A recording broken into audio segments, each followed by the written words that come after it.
here are the biggest changes in iOS 27 Beta 5 ahead of its fall release.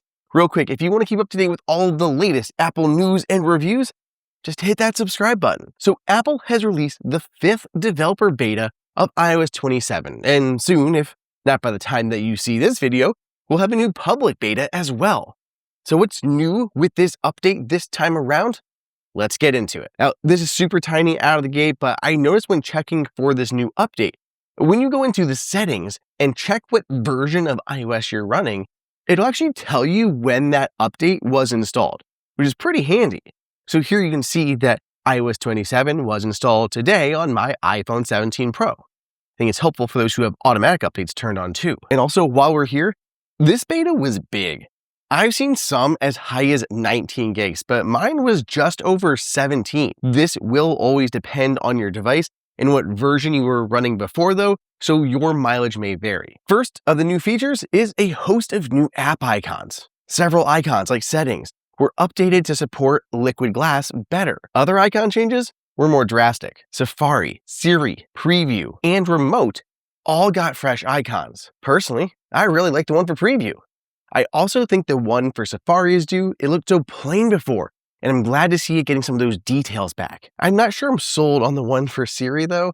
Drop me a note down below in the comments what you think of these new app icons and which ones you think Apple should update next. Speaking of Apple's digital assistant, by the way, we got more updates to the voice customizer.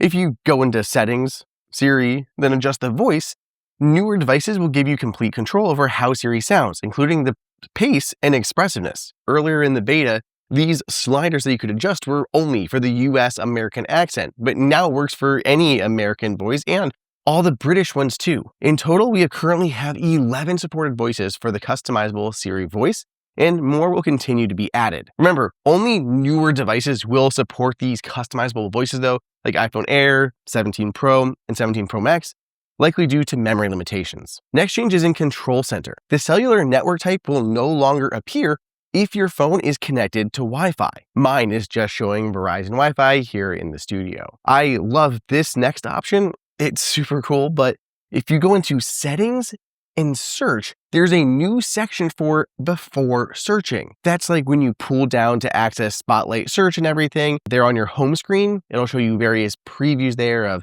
app icons or shortcuts. This new settings category lets you customize what shows up there. You can choose whether or not it suggests apps and how many, if it includes in-app shortcuts, like maybe jumping directly to the FYP and TikTok. Make sure you're following me there, by the way, and whether or not it shows your recent searches. I love having lots of options there, so I'm turning on the shortcut recommendations and eight app recommendations for sure. A couple of other small changes that I want to highlight. There appears to be new cellular bar icons in both the menu bar and in Control Center. And when you take a screenshot and go to annotate it, the tool tray can shrink and move around to those two different lower corners. Just kind of can float around and it'll always fall back to them. Right now, all signs point to iOS 27 being released around the 2nd or 3rd week of September. Let me know down below in the comments if you spot any other changes for this beta update. Follow for more Apple news, and I'll see you all in the next video.